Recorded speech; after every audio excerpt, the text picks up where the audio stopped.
Hello student. आज हम बात करेंगे बायोकेमिस्ट्री के बारे में। बायोकेमिस्ट्री आज से स्टार्ट करते हैं। तो बायोकेमिस्ट्री पढ़ने से पहले हम आपको थोड़ा सा याद दिला दें कि इसके पहले हम पढ़ चुके हैं आपका एनाटॉमी एंड फिजियोलॉजी। तो एनाटॉमी और फिजियोलॉजी में हमने पढ़ा था कि ह्यूमन बॉडी कैसे मिलके बनी हुई है, या फिर जो भी आपकी बॉडी में सिस्टम्स पाए जाते हैं वो कैसे बने हुए हैं। हमने रेस्पिरेटरी सिस्टम बताया, डाइजेस्टिव सिस्टम बताया, नर्वस सिस्टम बताया, कई सारे सिस्टम्स के बारे में हमने पढ़ा। उसके बाद फिर आपका बायोकेमिस्ट्री पढ़ने का उद्देश्य है, जैसे कि मान लो सिस्टम में आपने सेल जो होती है बॉडी की सबसे छोटी इकाई होती है, कोशिका के बारे में आपने पढ़ा। तो कोशिका में आपने देखा था कि न्यूक्लियस पाया जाता था, सेल मेम्ब्रेन पाई जाती थी, साइटोप्लाज्म पाया जाता था।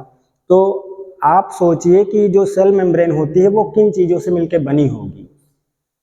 वो आपके फास्फोलिपिड से मिलकर बनी होती है। इसका मतलब जो आपकी बॉडी का सबसे स्मॉलेस्ट यूनिट है, सबसे छोटा पार्ट है, वो किन किन चीज़ों के, किन किन केमिकल्स के कंपोजिशन से मिलकर बना होता है, उसका अध्ययन जो हम करते हैं वो बायोकेमिस्ट्री में करते हैं। बायोकेमिस्ट्री जो है दो शब्दों से मिलकर बनी है, बायो प्लस केमिस्ट्री।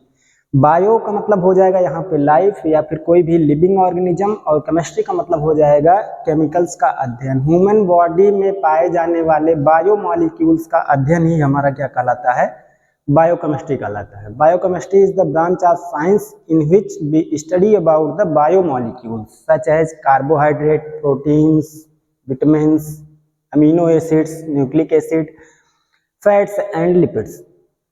तो बायो मॉलिक्यूल्स क्या होते हैं? बायोमॉलिक्यूल्स ऐसे मॉलिक्यूल्स या फिर ऐसे केमिकल जो आपकी बॉडी में पाए जाते हैं, जो बॉडी की ग्रोथ डेवलपमेंट के लिए रिस्पॉन्सिबल होते हैं, बॉडी की फिजियोलॉजी के लिए रिस्पॉन्सिबल होते हैं, जो भी फंक्शंस हो रहा है आपकी बॉडी में उसके लिए रिस्पॉन्सिबल होते हैं। तो बायोमॉलिक्यूल्स जो होते हैं वो दो पार्ट में डिवाइड हैं, एक आपके मैक्रोमॉलिक्यूल्स, दूसरे आपके माइक्रोमॉलिक्यूल्स। मैक्रोमॉलिक्यूल्स ऐसे मॉलिक्यूल्स होते हैं जो लार्ज अमाउंट में पाए जाते हैं, जिनका साइज भी बड़ा होता है और वो लार्ज अमाउंट में आपके बॉडी में पाए जाते हैं। ज़्यादा मात्रा में अगर पाए जाएंगे जो मॉलिक्यूल्स, उनको हम बोलेंगे मैक्रोबायोमॉलिक्यूल्स। जो स्मॉल मात्रा में, एकदम लो क्वांटिटी में पाए जाते हैं, बहुत थोड़ी सी मात्रा में पाए जाते हैं, उसको बोलते हैं माइक्रोमॉलिक्यूल्स। जैसे कि आपके विटामिन हो गए या फिर अमीनो एसिड्स हो गए, तो ये क्या होते हैं, या फिर फैटी एसिड्स हो गए, तो ये सब आपके माइक्रोमॉलिक्यूल्स होते हैं। लेकिन मैक्रोमॉलिक्यूल्स जो लार्ज अमाउंट में पाए जाएंगे, जैसे कि आपका कार्बोहाइड्रेट हो गया, प्रोटीन हो गया, या फिर आपके फैट हो गए, या फिर आपका लिपिड हो गया, ये सब आपके मैक्रोमॉलिक्यूल्स हैं जो ज़्यादा मात्रा में बॉडी में पाए जाते हैं और बॉडी की ग्रोथ और डेवलपमेंट के लिए रिस्पॉन्सिबल होते हैं। आज इन्हीं के बारे में थोड़ा सा इंट्रोडक्शन है कि बायोकेमिस्ट्री में हमें क्या पढ़ना है। मोस्टली आपके बायोमॉलिक्यूल्स के बारे में पढ़ना है। 5 प्रकार के बायोमॉलिक्यूल्स हैं, जिसमें आपका कार्बोहाइड्रेट है, प्रोटीन है, अमीनो एसिड्स हैं, न्यूक्लिक एसिड है, और लिपिड और आपका फैट है। तो इसको पढ़ने से पहले आपको पता होना चाहिए कि बायोकेमिस्ट्री क्यों जरूरी है आपको पढ़ना। बायोकेमिस्ट्री जो होता है, इसमें आप जैसे आपने एनाटॉमी फिजियोलॉजी पढ़ा तो उसमें बॉडी के पार्ट के बारे में पढ़ा, बॉडी के स्ट्रक्चर के बारे में पढ़ा, उसके कार्य के बारे में पढ़ा। लेकिन बायोकेमिस्ट्री पढ़ने से आपको ये चीज़ें पता चलेंगी कि जो बॉडी का पार्ट आपका बना हुआ है, कोई भी सेल है, टिश्यू है, ऑर्गन है, वो किन किन चीज़ों से मिलकर बना है, या फिर कौन कौन से बायोमॉलिक्यूल्स हैं या कौन कौन से केमिकल्स हैं जो आपकी बॉडी की सिंथेसिस और ग्रोथ के लिए रिस्पॉन्सिबल होते हैं। उनके पूरा फंक्शन और कार्य के बारे में हम देखेंगे। तो देखते हैं, बायोमॉलिक्यूल्स जो होते हैं वो दो पार्ट में डिवाइड है, मैक्रो और माइक्रो, जैसा कि हमने बता दिया। मोस्टली आपको 5 टाइप्स के बायोमॉलिक्यूल्स के बारे में पढ़ना है, जो कि मैक्रोमॉलिक्यूल्स हैं। जैसे कि आपका पहला है कार्बोहाइड्रेट, दूसरा है प्रोटीन, तीसरा है अमीनो एसिड, चौथा है न्यूक्लिक एसिड, और पांचवा है आपका फैट्स एंड लिपिड्स। तो कार्बोहाइड्रेट देख लेते हैं, इसको आप सैकेराइड मॉलिक्यूल भी बोल सकते हैं। इसका जनरल फार्मूला जो होता है वो आपका CnH2O का होल n होता है। इसका मतलब कि जैसे मान लो कार्बन की संख्या हम 6 लिख देते हैं, तो यहाँ पे आपका H2 है तो 2 से गुणा हो जाएगा तो आपका C6H12, और यहाँ पे 6n भी होगा तो आपका O6 हो जाएगा। तो आपका ग्लूकोज का मॉलिक्यूल बन जाता है C6H12O6। कार्बोहाइड्रेट्स जो होते हैं ये आपकी बॉडी में ग्लूकोज की कंसंट्रेशन को मेंटेन करता है। जैसे मान लो जो भी आप डाइट में लेते हैं, अपने भोजन में लेते हैं, तो इन्हीं 5 प्रकार के बायोमॉलिक्यूल्स को हम लेते हैं। जैसे कि कार्बोहाइड्रेट्स कोई चीज़ ले रहे हैं आप, मान लो फैटी मटेरियल, आप ये कार्बोहाइड्रेट जैसे ले रहे हैं, मान लीजिए आप चावल ज़्यादा खा रहे हैं, उसमें कार्बोहाइड्रेट ज़्यादा होता है। तो जब भी आप कार्बोहाइड्रेट वाली चीज़ें खाते हैं तो वो आपकी बॉडी में जाता है तो ग्लूकोज की मात्रा को बढ़ा देता है, ग्लूकोज की मात्रा को इंक्रीज कर देता है। इसका कार्य क्या होता है आपकी बॉडी में? ग्लूकोज आपकी बॉडी में एज ए एनर्जी सोर्स का काम करता है, आपको एनर्जी प्रोवाइड करवाता है। जब भी ये मेटाबोलाइज होता है तो उसके बाद एटीपी बनती है, जिसमें बहुत सारे मेटाबॉलिक पाथवे भी चलते हैं, जैसे ग्लाइकोलिसिस हो गया, क्रेब्स साइकिल हो गई, इसमें एटीपी बनती हैं। एटीपी जो होती हैं एज ए एनर्जी पैकेट्स काम करती हैं आपकी बॉडी में कार्य करने के लिए। सेलुलर फिजियोलॉजी के लिए आपको एनर्जी की जरूरत होती है, वो एनर्जी आपको इस कार्बोहाइड्रेट मॉलिक्यूल से मिलती है। तो जब भी आप मान लीजिए भोजन खाते हैं, तो भोजन खाने के बाद आपका लिंगुअल एमाइलेज रिलीज होता है, जो क्या करता है, आपके जो कार्बोहाइड्रेट वाली चीज़ें आपने खाई है, मान लो स्टार्च है, सेलुलोज है, या फिर आपका ग्लूकोज, पॉलीसेकेराइड भी हो सकता है, मोनोसेकेराइड या फिर ऑलिगोसेकेराइड भी हो सकता है, उसको लेते हैं तो वो आपका तोड़ देता है उसको, पॉलीसेकेराइड मॉलिक्यूल को ऑलिगोसेकेराइड, डाइसेकेराइड या फिर मोनोसेकेराइड में तोड़ता है। फिर वो आपका पैंक्रियास से रिलीज होता है माइलेज, तो एसिनार सेल से। तो एमाइलेज क्या करता था, आपके कार्बोहाइड्रेट को ग्लूकोज में कन्वर्ट कर देता है। ग्लूकोज में कन्वर्ट होने के बाद वो आपका इंटेस्टाइन की जो लेयर होती है, डिओडिनम से इलियम तक का जो रीजन होता है, उसमें आपके ग्लूकोज के मॉलिक्यूल्स एब्जॉर्ब होकर ब्लड में पहुंचने लगते हैं। और जैसे ही ये ब्लड में पहुंचते हैं तो ब्लड क्या करता है, इसको ट्रांसपोर्ट करता है और आपके सेल या टिश्यूज में ले जाके स्टोर कर देता है। लीवर में ये मेटाबोलाइज होते हैं। उसके बाद आपका इसी पैंक्रियास से इंसुलिन भी रिलीज होता था, जो फ्री ग्लूकोज के मॉलिक्यूल्स आपके ब्लड में घूम रहे होते हैं, उसको ले जाके स्टोर करवा देता है आपके लीवर में और मसल्स में ग्लाइकोजन के फॉर्म में। तो इंसुलिन क्या करता था, ग्लूकोज के लेवल को कम कर देता था, उसको ग्लाइकोजन में कन्वर्ट कर देता था, वो स्टोर हो जाता था। और जब ग्लूकोज की कमी होती थी आपकी बॉडी में, तब आपका अल्फा सेल जो होती है उससे ग्लूकागॉन रिलीज होता है, वो क्या करता था, ग्लाइकोजन को ग्लूकोज में तोड़ देता था। तो ये चैन पूरी आपकी बॉडी में चलती रहती है। तो कार्बोहाइड्रेट्स क्या करते हैं, बॉडी में ग्लूकोज आपको प्रोवाइड करवाते हैं, और ग्लूकोज एक ऐसा मॉलिक्यूल है जो आपको एनर्जी देता है, जिससे आपको एनर्जी मिलती है। जब वो मेटाबोलाइज होता है, उसका मेटाबॉलिज्म होता है, तो आपके माइटोकॉन्ड्रिया या साइटोसोल में जब उसका मेटाबॉलिज्म होता है, उससे आपके एटीपी बनते हैं। तो उसके बारे में हम आगे डिटेल में पढ़ेंगे, अभी केवल इंट्रोडक्शन है। तो कार्बोहाइड्रेट्स जो होते हैं वो ग्लूकोज आपकी बॉडी में प्रोवाइड करवाते हैं, जो एज ए एनर्जी सोर्स काम करता है।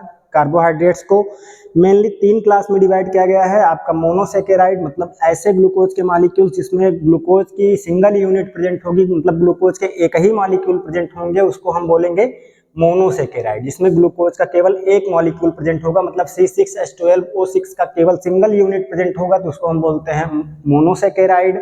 मतलब मोनो का मतलब एक, सेकेराइड का मतलब ग्लूकोज। जब ग्लूकोज के सिंगल मॉलिक्यूल प्रेजेंट होंगे उसको बोलेंगे मोनोसेकेराइड। ऑलिगोसेकेराइड जो होता है, इसमें 2 क्लास होती है, एक आपका डाइसेकेराइड होता है, दूसरा आपका ट्राइसेकेराइड होता है। तो डाइसेकेराइड, डाई का मतलब होता है 2, जब ग्लूकोज के 2 मॉलिक्यूल्स प्रेजेंट होंगे तो उसको हम बोलेंगे डाइसेकेराइड। इसका एग्जांपल है जैसे आपका सुक्रोज। ट्राइसेकेराइड, जिसमें 2 से अधिक ग्लूकोज के मॉलिक्यूल्स प्रेजेंट होंगे, उसको हम बोलते हैं ट्राइसेकेराइड। और पॉलीसेकेराइड जो होता है, पॉलीसेकेराइड में लार्ज नंबर ऑफ ग्लूकोज के मॉलिक्यूल प्रेजेंट होंगे, मतलब मोर देन 9 से अधिक, 10 से अधिक अगर आपके ग्लूकोज के मॉलिक्यूल्स प्रेजेंट हैं, मान लो 9 हो सकता है, 10 हो सकता है, 11 हो सकता है। अगर large number of glucose molecule present है किसी भी कार्बोहाइड्रेट में, उसको हम बोलते हैं पॉलीसेकेराइड, जैसे कि आपका स्टार्च और सेलुलोज। इसके बारे में आगे डिटेल में पढ़ेंगे कि इसका एब्जॉर्प्शन कैसे होता है, मेटाबॉलिज्म कैसे होता है, कैसे क्या एनर्जी बनती है, ग्लाइकोलिसिस क्या होती है, क्रेब्स साइकिल क्या होती है, ये सब हम आगे पढ़ेंगे। अभी इंट्रोडक्शन देखते हैं। दूसरा जो बायोमॉलिक्यूल्स होता है वो आपका होता है प्रोटीन्स। तो प्रोटीन्स के बारे में सब जानते हैं। प्रोटीन्स जो होता है building blocks of the body होता है, मतलब कि आपकी बॉडी का जो फॉर्मेशन हुआ है, जो डेवलपमेंट हुआ है, जो आपकी बॉडी का ग्रोथ हुआ है, वो किसके कारण हुआ है, प्रोटीन्स के कारण हुआ। प्रोटीन्स क्या करती हैं, आपकी बॉडी की ग्रोथ में हेल्प करती हैं, डेवलपमेंट में हेल्प करती हैं। ये building blocks of the body होती हैं, मतलब कि बॉडी के जो अलग अलग पार्ट बनते हैं उसमें प्रोटीन का बहुत ज़्यादा रोल होता है। बॉडी में बहुत टाइप की प्रोटीन्स पाई जाती हैं। इसके सिंपल अगर उसका क्लासिफिकेशन देखा जाए तो 3 टाइप की प्रोटीन्स होती हैं। सिंपल प्रोटीन्स, जिसमें 2 पार्ट होता है, ग्लोबुलर प्रोटीन्स और फाइब्रस प्रोटीन। ग्लोबुलर या सिंपल प्रोटीन्स जो होती हैं, ये ग्लोबुलर प्रोटीन्स जो होता है ये आपका राउंड शेप का होता है, जिसका एग्जांपल आपका एल्बुमिन या फिर ग्लोबुलिन हो जाता है। और दूसरा आपका होता है फाइब्रस प्रोटीन। ये सिंपल प्रोटीन्स जो होते हैं ये आपके वाटर सॉल्युबल होते हैं, जबकि फाइब्रस प्रोटीन जो होता है वाटर इनसॉल्युबल होता है, मतलब वाटर में इजीली सॉल्युबल नहीं होता। इसका शेप जो होता है वो फाइब्रस नेचर का होता है, जैसे कि कोलेजन और आपका इलास्टिन। ये आपके बॉडी के जो हार्ड पार्ट होते हैं, जो थोड़ा सा कठोर पार्ट होते हैं, उनका फॉर्मेशन करता है। कंजुगेटेड प्रोटीन्स जो होते हैं वो आपके ऐसे प्रोटीन्स होते हैं जिसमें आपका प्रोटीन किसी अदर नॉन प्रोटीनस मॉलिक्यूल से अटैच हो जाता है तो कॉन्जुगेटेड प्रोटीन्स बना लेता है। जैसे लिपिड का कोई भी मॉलिक्यूल आपके प्रोटीन से बाइंड कर जाए और लिपोप्रोटीन बना ले, HDL VLDL आपका बना लेता है, जैसे कि low density lipoproteins, high density lipoproteins, very low density lipoproteins, HDL VLDL IDL ये सब बना लेता है, तो उसको हम बोलते हैं कॉन्जुगेटेड प्रोटीन्स। मतलब ऐसे प्रोटीन्स के मॉलिक्यूल जो अदर नॉन प्रोटीनस मॉलिक्यूल से अटैच हो जाते हैं, उसके बाद कॉन्जुगेट बना लेते हैं, उसको कॉन्जुगेटेड प्रोटीन्स बोलते हैं। जिसका एग्जाम्पल हो जाता है आपका फास्फोप्रोटीन या फिर लिपोप्रोटीन, जो आपकी बॉडी में ट्रांसपोर्टेशन का काम करते हैं, चीज़ों को ट्रांसपोर्ट करने में हेल्प करते हैं। तीसरा आपका होता है डेराइव्ड प्रोटीन्स। ये प्रोटीन्स ऐसे प्रोटीन्स होते हैं जो आपके सिंपल प्रोटीन और कॉन्जुगेटेड प्रोटीन्स के हाइड्रोलिसिस के बाद, मेटाबॉलिज्म के बाद ऑब्टेन्ड होते हैं। जैसे कि मान लो आपने सिंपल सा कोई भी प्रोटीन खाया तो आपके स्टमक से पेप्सिन रिलीज होता है, जो प्रोटीन्स को क्या करता है, पेप्टोन में कन्वर्ट कर देता है, प्रोटीन्स को पेप्टोन में कन्वर्ट करता है। फिर उसके बाद आपके यहाँ पैंक्रियाज से रिलीज होता है ट्रिप्सिन, तो ट्रिप्सिन क्या करता है, उस पेप्टोन को पेप्टाइड में कन्वर्ट कर देता है। मतलब सिंपल प्रोटीन जो आपने खाया था, अंत में आपके इंटेस्टाइन में वो पेप्टाइड्स के फॉर्म में जा रहा है, तो ये आपके डेराइव्ड प्रोटीन कहलाएंगे। मतलब ऐसे प्रोटीन जो आपके सिंपल प्रोटीन और कॉन्जुगेटेड प्रोटीन, सिंपल प्रोटीन या फिर कॉन्जुगेटेड प्रोटीन्स के मेटाबॉलिज्म या हाइड्रोलिसिस के बाद ऑब्टेन होते हैं, उसके टूटने या ब्रेकडाउन होने के बाद ऑब्टेन होते हैं, वो आपके डेराइव्ड प्रोटीन्स कहलाते हैं। जैसे कि आपका प्रोटीएजेस हो गया या फिर पेप्टोन्स हो गया या फिर पेप्टाइड हो गया। जो आपके स्टमक से आ रहा है पेप्टोन, वो भी आपका डेराइव्ड प्रोटीन है, या फिर पैंक्रियाज के बाद जो आपका पेप्टाइड्स जा रहा है वो भी आपका डेराइव्ड प्रोटीन होता है। ये तो सिंपल सा क्लासिफिकेशन रहा। और प्रोटीन्स को फंक्शन के बेसिस पे भी क्लासीफाई किया गया है। ये आपकी बॉडी में एज ए ट्रांसपोर्टर काम करते हैं। जैसे लिपोप्रोटीन्स को ही ले लो, तो लिपोप्रोटीन्स क्या करता है, कोलेस्ट्रॉल और लिपिड्स का ट्रांसपोर्टेशन कर देता है। फास्फोप्रोटीन्स का ट्रांसपोर्टेशन देखा जाए तो फास्फोरिक एसिड का ट्रांसपोर्टेशन कर देता है। और प्रोटीन्स जो होते हैं एज ए एंजाइम्स भी आपकी बॉडी में काम करते हैं। प्रोटीन्स जो होते हैं एज ए हार्मोन भी आपकी बॉडी में काम करते हैं। प्रोटीन्स जो होते हैं एज ए एनर्जी सोर्स भी आपकी बॉडी में काम करते हैं। और प्रोटीन्स का अगर स्ट्रक्चर देखा जाए तो प्रोटीन्स जो होती है ये आपके long chain of amino acid होती है। बहुत सारे अमीनो एसिड्स की चेन बनती है, उसी को हम बोलते हैं प्रोटीन्स। प्रोटीन्स आपके एक लॉन्ग चेन होती है अमीनो एसिड्स की। अब अमीनो एसिड्स क्या होते हैं, ऐसे एसिड्स जिसमें आपका ऐसे कोई भी हाइड्रोकार्बन एटम जिसमें आपका एमिनो ग्रुप प्रेजेंट हो, मतलब एमीन ग्रुप प्रेजेंट हो और आपका कार्बोक्सिलिक एसिड ग्रुप प्रेजेंट हो, उनकी एक चेन बन जाती है, तब आपका वो जो स्ट्रक्चर होता है वो प्रोटीन्स का कहलाता है। प्रोटीन्स जो होते हैं अमीनो एसिड्स की एक लॉन्ग चेन होती है, building blocks of the body होता है, जो आपकी बॉडी में तरह तरह के फिजियोलॉजिकल फंक्शंस में इन्वॉल्व होता है और बॉडी की ग्रोथ और डेवलपमेंट में हेल्प करता है। अगले बायोमॉलिक्यूल्स की बात किया जाए तो आपका अमीनो एसिड्स होते हैं। अब अमीनो एसिड्स जो होते हैं ये क्या होते हैं कि इसमें दो चीजों से मिलकर बना है अमीनो एसिड्स। अमीनो का मतलब हो जाएगा एमीन ग्रुप और एसिड का मतलब हो जाएगा कार्बोक्सिलिक एसिड। तो अमीनो एसिड्स जो होते हैं वो कार्बोक्सिलिक एसिड और एमीन ग्रुप के पूरा कॉम्बिनेशन होते हैं। जैसे यहाँ पे हम स्ट्रक्चर दिखा देते हैं। मान लो कोई भी हम अमीनो एसिड बना रहे हैं तो एक आपका एमीन ग्रुप होगा, मतलब NH2 होगा, उसके बाद आपका एक कार्बन होगा, उसके बाद एक साइड चेन भी लगी होगी, उसके बाद यहाँ पे आपका कार्बोक्सिलिक एसिड का एक ग्रुप होगा। तो ये जो स्ट्रक्चर कहलाता है ये अमीनो एसिड्स का स्ट्रक्चर कहलाता है। अमीनो एसिड्स जो होते हैं ये आपके building blocks of the proteins होते हैं। मतलब जो आपकी बॉडी में प्रोटीन्स हैं या फिर आपका जो प्रोटीन्स होता है वो अमीनो एसिड की लॉन्ग चेन से मिलके बना होता है। अमीनो एसिड्स जो होते हैं आपकी बॉडी में क्या करते हैं, प्रोटीन्स के फॉर्मेशन, उसके ब्रेकडाउन, उसकी सिंथेसिस में इन्वॉल्व होते हैं, वो आपके अमीनो एसिड्स कहलाते हैं। दो कॉम्बिनेशन होता है इसमें, आप देख सकते हैं, एक आपका एमीन ग्रुप होता है, दूसरा आपका कार्बोक्सिलिक एसिड ग्रुप प्रेजेंट होता है। ये चेन जो होती है लंबी हो सकती है, लेकिन इसमें आपका एमीन ग्रुप और कार्बोक्सिलिक ग्रुप दोनों प्रेजेंट होता है, तो अमीनो एसिड्स कहलाता है। अमीनो एसिड्स भी आपकी बॉडी के लिए बहुत ज़्यादा रिक्वायरमेंट होती है इनकी। अगर इनका क्लासिफिकेशन देखा जाए अमीनो एसिड्स का, तो इसमें आपका इसेंशियल अमीनो एसिड्स आते हैं जो आपकी बॉडी में सिंथेसाइज नहीं होते हैं। ऐसे अमीनो एसिड्स जो आपकी बॉडी में सिंथेसाइज नहीं होते हैं, उनको बाहर से लेना पड़ता है, वो आपके इसेंशियल अमीनो एसिड्स कहलाते हैं।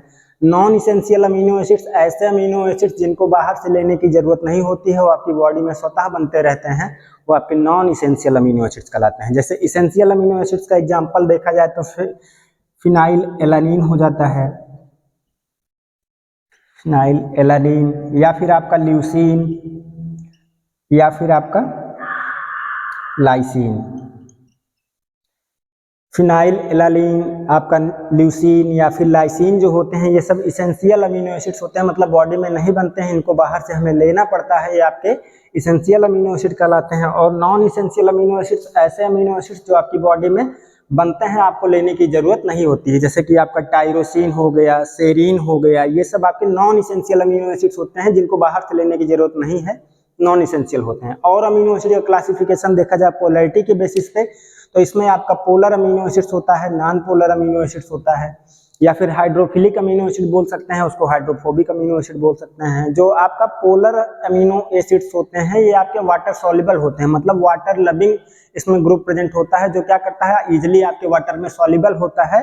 हाइड्रोफिलिक या फिर आपका पोलर अमीनो एसिड कहलाता है।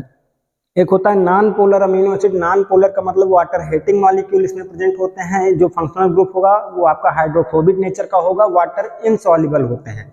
ऐसे अमीनो एसिड जो वाटर इनसॉल्युबल होते हैं नॉन पोलर अमीनो एसिड्स कहलाते हैं, या फिर ऐसे अमीनो एसिड जो वाटर में सॉल्युबल होते हैं आपके पोलर अमीनो एसिड्स कहलाते हैं। तो अमीनो एसिड्स के बारे में भी हम आगे देखेंगे वीडियो में। दूसरा चौथा आपका बायोमॉलिक्यूल्स जो होता है वो आपका होता है न्यूक्लिक एसिड। अब न्यूक्लिक एसिड जो होता है आपके सेल के न्यूक्लियस में पाया जाता है। न्यूक्लिक एसिड जिसमें दो टाइप की राइबोस शर्करा पाई जाती है, जिसमें आपका ऑक्सी राइबोस शर्करा होती है, डीऑक्सी राइबोस शर्करा होती है, जिसमें आपकी पेंटोज की एक रिंग होती है और नाइट्रोजिनस बेस प्रेजेंट होते हैं। पिरिमिडीन और पायरिडीन आपका प्रेजेंट होता है, जिसमें आपका एडेनिन, गुआनिन, थायमिन, साइटोसिन और आपका यूरेसिल होता है। या फिर यूँ कहिए कि डीएनए और आरएनए का स्ट्रक्चर जिसमें हम देखते हैं वो आपका न्यूक्लिक एसिड वाले लेक्चर्स में आएगा। आगे जब वीडियो बनेगा तो उसमें आपका न्यूक्लिक एसिड में हम डीएनए और आरएनए की बात करेंगे। तो डीएनए जो होता है वो एक बायोमॉलिक्यूल्स है और ये आपकी बॉडी में क्या करता है, एक केमिकल मैसेंजर का भी काम करता है। जो क्या करता है, आपके जो भी कैरेक्टर्स हैं, जो भी आपका कैरेक्टरिस्टिक्स हैं बॉडी के, मतलब जो भी आपके कैरेक्टर हैं उसको एक पीढ़ी से दूसरी पीढ़ी में ट्रांसफर करता है। जीन्स को कंटेन किए रहता है जो एक पीढ़ी के कैरेक्टर को दूसरी पीढ़ी में ट्रांसफर करने में हेल्प करता है। डीएनए कहलाता है डीऑक्सी राइबो न्यूक्लिक एसिड। और आपका होता है राइबो न्यूक्लिक एसिड जो आपके डीएनए मॉलिक्यूल से ही बनता है। तो जब डीएनए से आपका आरएनए बनता है तो उसको हम ट्रांसक्रिप्शन बोलते हैं। जब आरएनए से आपके प्रोटीन्स बनते हैं तो उसको हम ट्रांसलेशन बोलते हैं। और वही एमआरएनए से जब आपका डीएनए बन जाता है उसको रिवर्स ट्रांसक्रिप्शन बोलते हैं। तो डीएनए और आरएनए के पूरा फंक्शंस के बारे में हम आगे वीडियो में देखेंगे। पांचवा आपका लास्ट जो होता है वो होता है फैट्स एंड लिपिड्स। तो फैट्स या फिर लिपिड्स जो होते हैं ये आपके ऐसे मॉलिक्यूल्स होते हैं जिसमें आपका लिपिड्स जो होता है वो फैटी एसिड्स की एक चेन होती है। और फैटी एसिड्स क्या होते हैं, ये building blocks of the lipids होते हैं। मतलब लिपिड्स जो बनते हैं वो फैटी एसिड से मिलकर बनते हैं। और जब भी हम लिपिड या फिर फैटी मटेरियल को हम खाते हैं तो हमारी बॉडी में एक एंजाइम रिलीज होता है पैंक्रियाज के द्वारा, जिसको हम लाइपेज बोलते हैं। एनाटॉमी में हम बता भी चुके हैं कि लाइपेज क्या होते हैं। आपकी बॉडी में एसिनार सेल से रिलीज होते हैं पैंक्रियाज की, जो क्या करते हैं आपके लिपिड्स को कन्वर्ट कर देते हैं ग्लिसरॉल और ट्राइग्लिसराइड्स में, फैटी एसिड्स में, जो आपकी बॉडी में जाके स्टोर्ड हो जाता है और एज ए एनर्जी सोर्स काम करता है। लिपिड्स का काम क्या होता है, एडिपोज टिश्यूज में जाके स्टोर हो जाता है और एज ए एनर्जी सोर्स काम करता है। जब उसका मेटाबॉलिज्म होता है तो आपकी बॉडी को एनर्जी पहुंचाता है, ट्रांसपोर्टेशन में हेल्प करता है, बॉडी को कोल्ड और टेम्परेचर से भी प्रोटेक्ट करता है। उसकी जो सबक्यूटेनियस लेयर होती है फैटी एसिड्स की बना लेती है आपके एडिपोज टिश्यूज में, या फिर स्किन की जो सबक्यूटेनियस लेयर है वो आपको बाहरी इन्वायरमेंट का जो टेम्परेचर है उससे भी प्रोटेक्ट करती है, या कोल्ड बहुत ज़्यादा बढ़ जाती है तो उससे भी प्रोटेक्ट करती है।